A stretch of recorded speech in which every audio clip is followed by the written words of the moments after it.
My name is Andy Stone. This is Ria. We work on the curriculum design team, and we were part of building P101 and L101. So as you guys know, these are being launched winter. How many of you are current master's teachers? Just if you could raise your hand. Okay, so about half, maybe. Okay, so this is going to be, for you guys, it's going to be an introduction to these new courses. For some of the others who have never taught masters, it's going to be helpful to see how you would teach it, right? Ria's going to be presenting P101, and I'll be presenting L101. So we're going to start with P. Does anyone have any general questions before we get started? Okay. All right, so I'm going to start with an overview of the program, just to give you an idea of what's going on in P101, and then we'll look at one specific lesson and how you would teach it, and that'll give you ideas for the program overall and what the goals of each part of the program are. So this is fairly small, but the basic idea is that you guys also have it in front of you. The basic idea is it tells you what chapter. The book that we'll be using is What Money Can't Buy. It's by Michael Sandel, a super famous Harvard professor. It's not Justice, maybe many of you have heard of. It's not Justice, the book that many people have already read. It's a different book that has a lot of debatable topics, which is part of why it was chosen, is that you can have good debates with your students. The focus in this class shouldn't be on reading every page of the book and making sure your kids really understand what it's saying in this paragraph. Obviously, it's about looking at the book, getting the best ideas from the book, and then moving forward from that and having a good conversation with your students. So this is the chapter breakdown and what you're going to be discussing in class for each of these. And then in addition, we're incorporating a MOOC into the class, so an online course. The way this works is that on the Chundam website, Loudest Brain, hopefully many of you have heard of it, there will be a lesson every few weeks that will be a lecture by Michael Sandel himself. Why do you think it might be advantageous to have these lectures by Sandel as part of the curriculum? Let's go with June. Any ideas? Why would, if you were teaching a class, why would it be useful to have a lecture by Michael Sandel?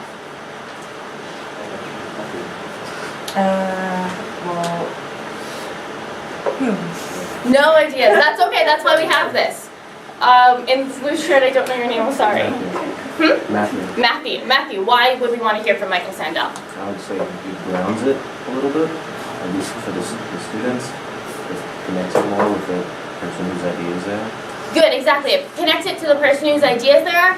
Also, he's obviously extremely reputable. So when I'm presenting these ideas, it's just me, a Chundam teacher, sort of explaining something and my take on it. So it's also better to add some additional perspective and additional information from the person who came up with these ideas and the person who's studying these ideas. So it's not going to be the major component of class having them watch these videos, but it will be helpful in terms of having your students understand these ideas from the person who came up with them in the first place, and not only doing that through the book, which obviously will be long and sometimes difficult for them to have sort of sometimes maybe a little bit easier talks that they'll be able to understand as part of the Harvard lecture series. So that is the extensive learning. And then obviously every week there will be a project in class. The last column just tells you what those projects will be. And then finally the independent learning is going to alternate between critical rebuttals and critical argumentation. So critical rebuttals, obviously, they're they're responding to an argument. Critical argumentation, they're creating their own arguments to obviously get at the idea of perspectives and having them respond to perspectives and create their own. So this is sort of just an overview of what the pieces are. There's obviously the in-class learning, the online component, and obviously their homework that they've always been doing for all of the programs. Are there any questions on this? Cool. So to go into specifically the class structure, just to give you a basic overview, at the beginning is perspective exploration, the set of questions that they should have done at home. We'll talk a little bit more about that. It goes into a stimulus, personal project, concept, context. These are obviously the pages related to the book. Personal project, concept, context. research and collaborative project. This is obviously similar in format to a lot of the other classes that you guys have seen. Obviously the differences come in the depth of the material and the way you should be covering the material. Rather than just getting at what he's saying in the book, obviously we want them to both be building on it and responding to the ideas that other students have about the material. So a lot of the ways that this is different from our other programs is in the way you should be teaching it and the expectations that you should have for your students in dealing with this material. There's just to also go over some structural things. On odd weeks are going to be writing weeks. So on odd weeks for the collaborative project, they will obviously have a set of questions, work together with partners, and then write on their own. We'll go through this a little bit more later, but obviously, as you can see, it's 50 minutes for writing and sharing. This might seem like a long time, but if you've ever had a group of students both write and then obviously actually critique each other, this takes a long time. So you shouldn't just be having them write, say, okay, now we're done, time to go home. That's not the goal of this part. You should be giving feedback to your students in this section, and they should be giving feedback to each other. So rather than just have it be time to write something and go home, it needs to be an opportunity to see how you can improve on that writing, and then hold them to that the next time they have a writing assignment to make sure that they're actually implementing the improvements that you talked about and the critiques that you talked about the week before. On even weeks, these are speaking presentation weeks. So these obviously they write their speech and then they present. In the same way, I really want to emphasize that you should be pushing them to critique each other, and you should be critiquing them and have an iterative process where even if you want some weeks, they can re-present based on the things that you've added. This time, there's a lot of time here, and the reason why we've included so much time is to give you the opportunity to improve your students' work, not to just have them present and then leave the class, because that won't teach them as much as getting good feedback from you and from their peers. Are there any questions on these parts? Cool. All right, so I guess we're going to move on to the lecture itself. So I'm going to look at lesson 1. All right, I'm going to look at lesson 1. For most of you, I assume this is the first time you're seeing the book. This is what the new master's book looks like. Obviously, it's been changed from the lower levels to be sort of a little bit more adult, and obviously the content is more grown up than maybe some of the lower level classes. So it begins with a stimulus question. Which of the following should you be allowed to buy is our question here. Do you think you should just be asking these 2 questions? Adam, should we just ask these 2 questions in this section? No, we shouldn't. Why not? Because that's not enough to generate interest if we decide to talk about it. So that's enough. Good job, Adam. So, yes, these 2 questions are the jumping off point. There is absolutely no point in time when you should just say, what should you be allowed to buy? And then everyone clicks a button, and then you say, let's look at the results. Should you be allowed to buy everything in life? That's not the goal of these questions. These questions are to start the conversation, and then from there you should be continuing that conversation. So obviously the way that everyone goes to continue this conversation is, well, why? And that's a good question. You can definitely ask that for all of these questions. But then you should be planning also on taking it a step further. So, should you be allowed to buy everything in life? No, you shouldn't. Why not? And then moving on to based on what your class says, moving on to additional things that you thought of based on the book and based on the ideas of that lesson. Often these, or as always, these are tied to the second stimulus. So obviously, as you're going through this conversation, you should be getting them to think about the ideas that are going to recur later in the other stimulus section. So this is just a preview, obviously, the first one. You don't have to go too into depth. Then we have discussion. Today, almost everything is up for sale. These quotes, it's up to you how you want to use them. They're here for your reference, for how it ties to the book, and for the student's reference. So for example, if you thought this was a really great paragraph in the book, you can have your students pull out the book and have a discussion about what's going on, what he's trying to argue, do you agree with him? On the other hand, if you think that this quote isn't that important to these ideas, and what you really want to get at is their own opinion, that's fine too. the nice thing about the way this curriculum has been developed is that it's been made so that you guys have a lot of freedom, obviously. And it's a matter of choosing between these pieces which one of them will work best in the context of your students, given their levels and their personalities, what they want to talk about. So don't feel constrained to like, this sentence is here so I have to use it. Absolutely not. Just because it's here, you don't have to use this sentence. You should be figuring out, of these pieces you've been given, which one is going to be the most effective in your particular class with this group of students.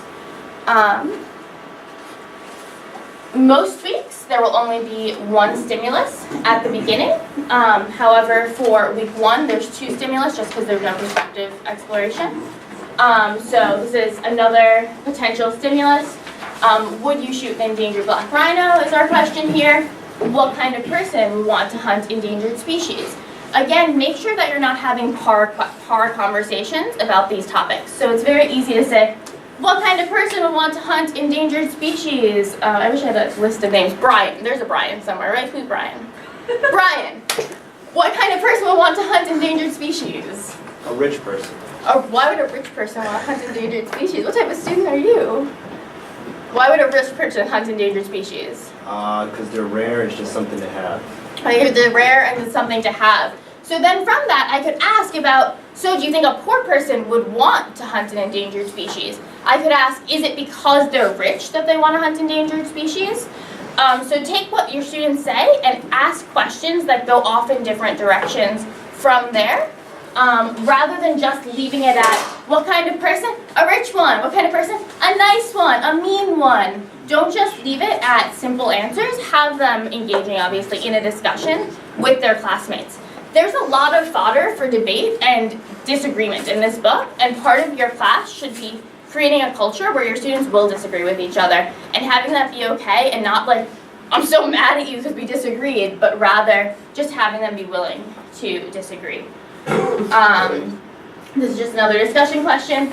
Obviously, the discussion will always tie with the questions. The questions and the quote will always tie together.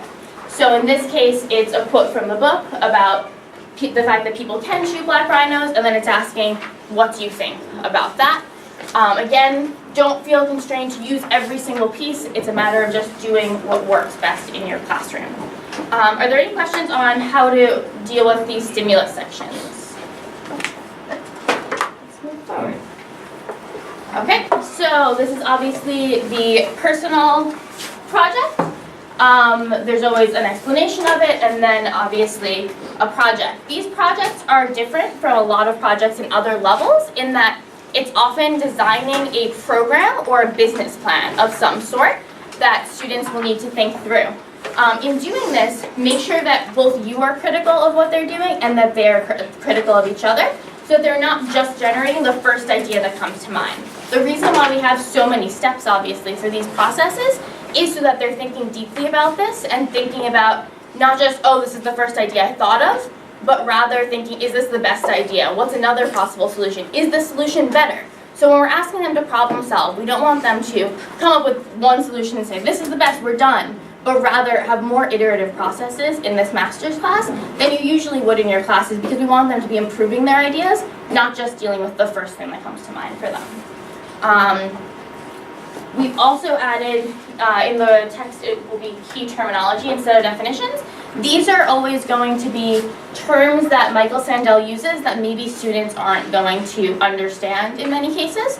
So, for example, in another lesson, it's something like market values. Market values is not a normal dictionary definition that they should be looking up and then they'll understand.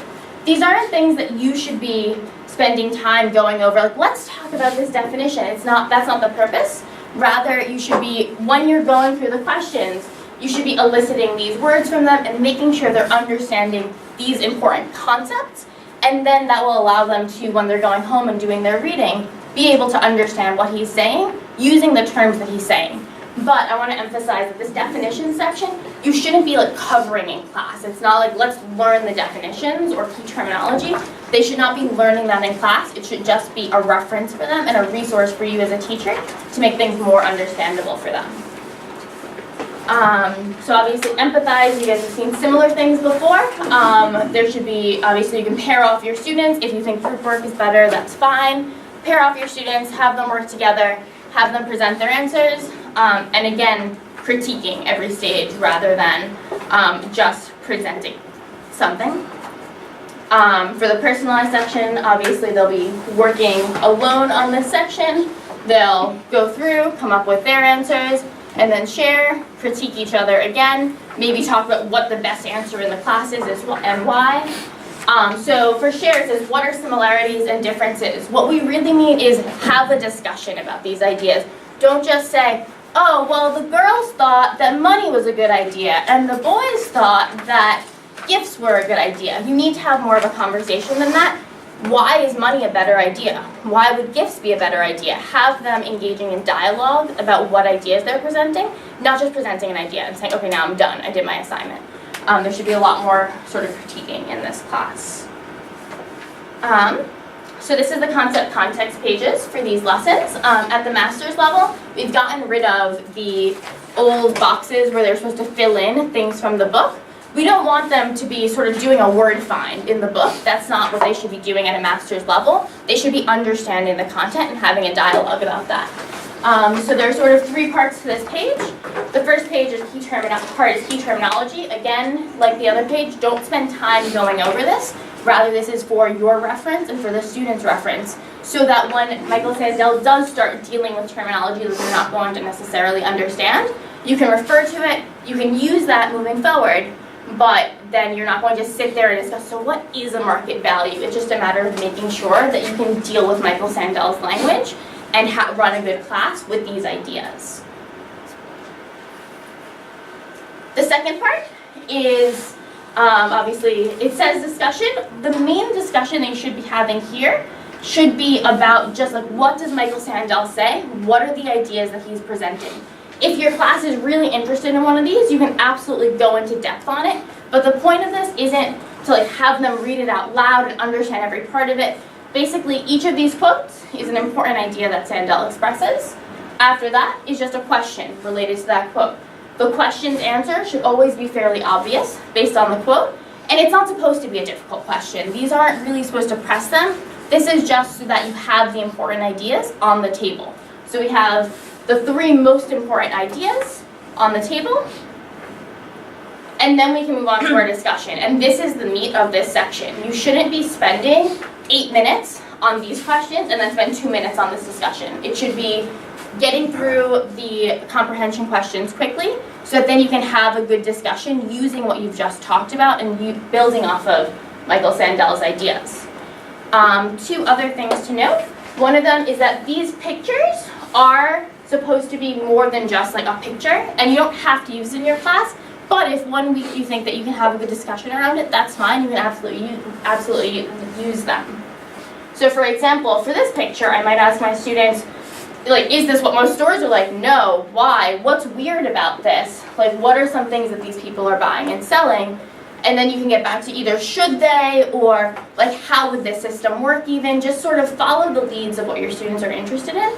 But these pictures are just another resource that you can use to do that. If one week you're like, this picture is not going to help my students, that's fine. Don't use it every week. But take note of the picture and see if it's something that might be useful to you in any given week. Something else that I want to note is the last question, as you can see, does not have a quote next to it. That's because this is a book question where your students should be going into the book. Often it's a question with multiple answers that sort of you can use as a gauge for what your students might be interested in going into more. So for example, the first one is, what is one example of a novel way to make money? On the pages that it lists, there are 10 examples. So your students can say a bunch of examples, and if you want to discuss them after, you can. If you want to just leave it at that, okay, we have these examples, now let's go into the discussion, that's fine too. It's sort of up to you how to use this, but it gives you sort of a venue into using more of the book if you want to. If you don't want to just cover the topics that have been discussed here, it gives you sort of a place to discuss the examples that we didn't discuss in this, because obviously not every example is covered in the SMART textbook. This obviously as a discussion question, sort of much like all the others. Make sure that you're having master's level discussions, not par level discussions. Do you have any questions about this page? Cool. All right, so those are the primary pages, actually. This is the second part of the project. This is exactly like the first part of the project, so I'm going to skip over that. There are only 2 concept context pages, just for your reference. So, yeah, much like the other one, you can use this picture, you don't have to. There's no fill in the blanks. You should probably be having your students underline so that they have something in their book sort of to show for what they've been doing. And also just to encourage that good habit of underlining when you have something important. But they don't have to be writing out all the answers for these questions. That's fine. It's just a matter of generating the answers, maybe underlining them, and then moving on into the discussion section. As I said, don't focus on this part of it, the page.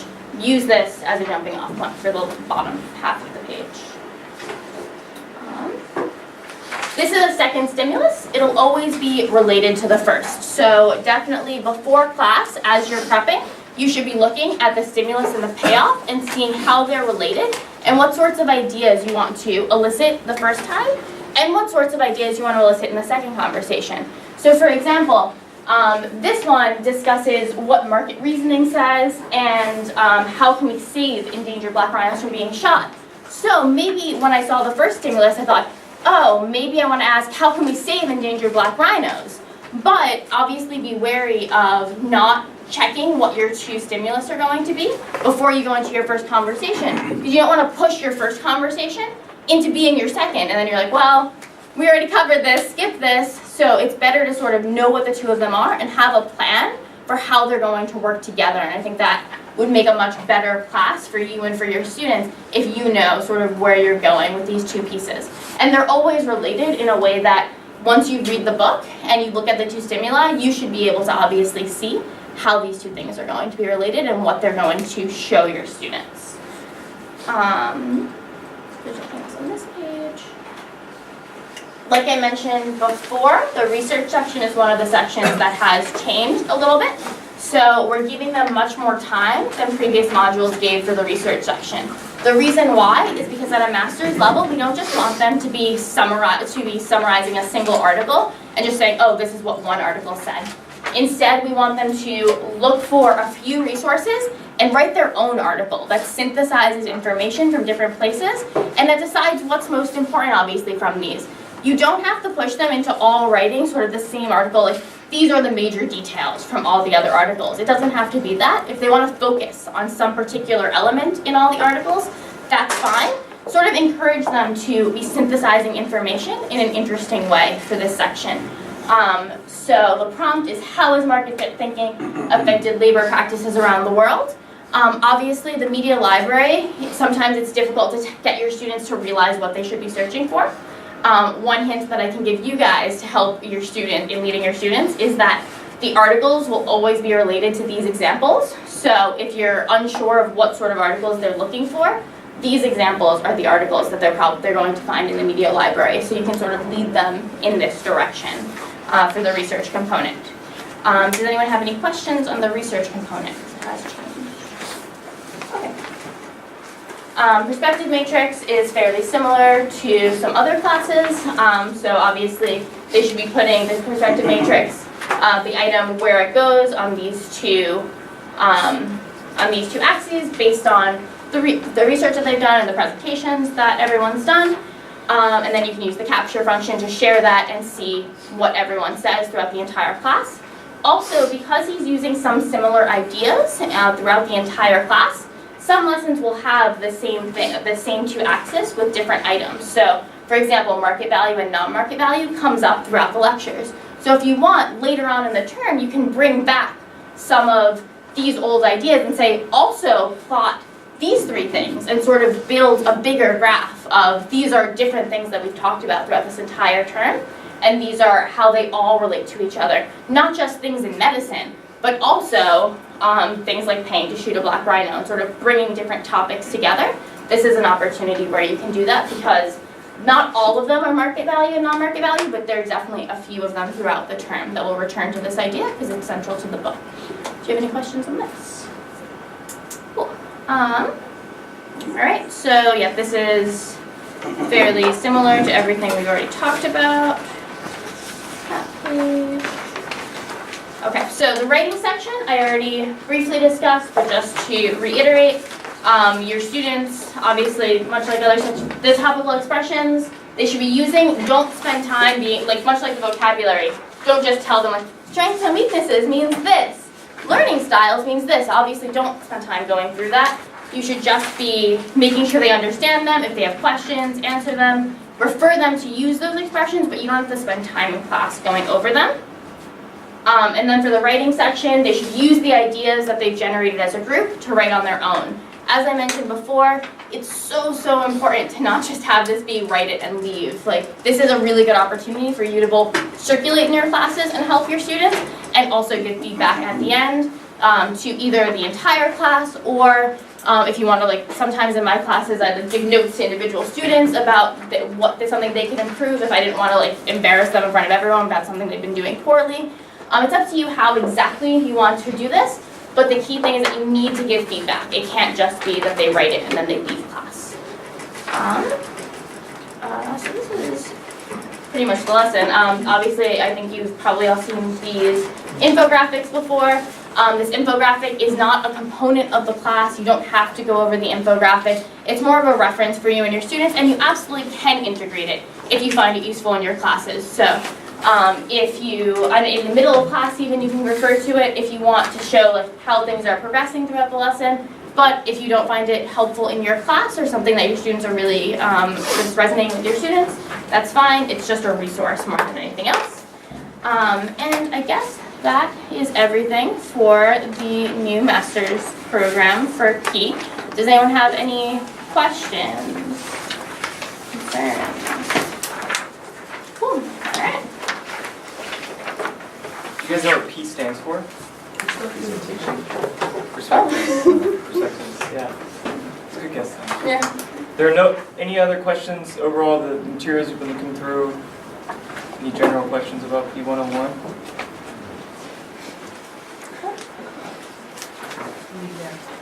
Yeah. One at the bottom says that there's research. Yes. So for this research, yeah. Sorry. That's optional. Yes. Pretty much, to be honest with you, as master's teachers, you have a lot of leeway. So if there's a section that you think is not going to be as helpful to your students as spending time elsewhere, that's totally fine. That's up to you. This research section is only in the first lesson, and it's to get them acquainted with the author. Obviously, it's good to know who you're listening to, and something that we want them to be thinking about is who their sources are, and not just reading any book and saying whatever this says is true. So understanding who you're listening to is sort of a skill that we want them to get used to in terms of looking up who a person is. And because it's masters, we have them using Wikipedia instead of sending them into the media library, because we want them to be able to sort of go out into the internet and get information and evaluate information. Any other questions? Hi guys, my name's Tom. I'm with the curriculum service team. One more thing I just want to give you guys a heads up on. I believe notification will probably go up today. Can I get a see of hands again? Who of you teaches Master 2.0 or has taught Master 2.0? So I hope it's good news. No more online evaluation for instructors. So you don't have to do any more WMs or critical speaking or any of those things for either 2.0 or 3.0. So we made a domestic e-tutor center where all online homework that students complete, whether speaking or writing at the master's level, will be graded by e-tutors rather than the classroom instructor. And that starts week 1 of next term. So I know that's usually kind of a headache for a lot of people.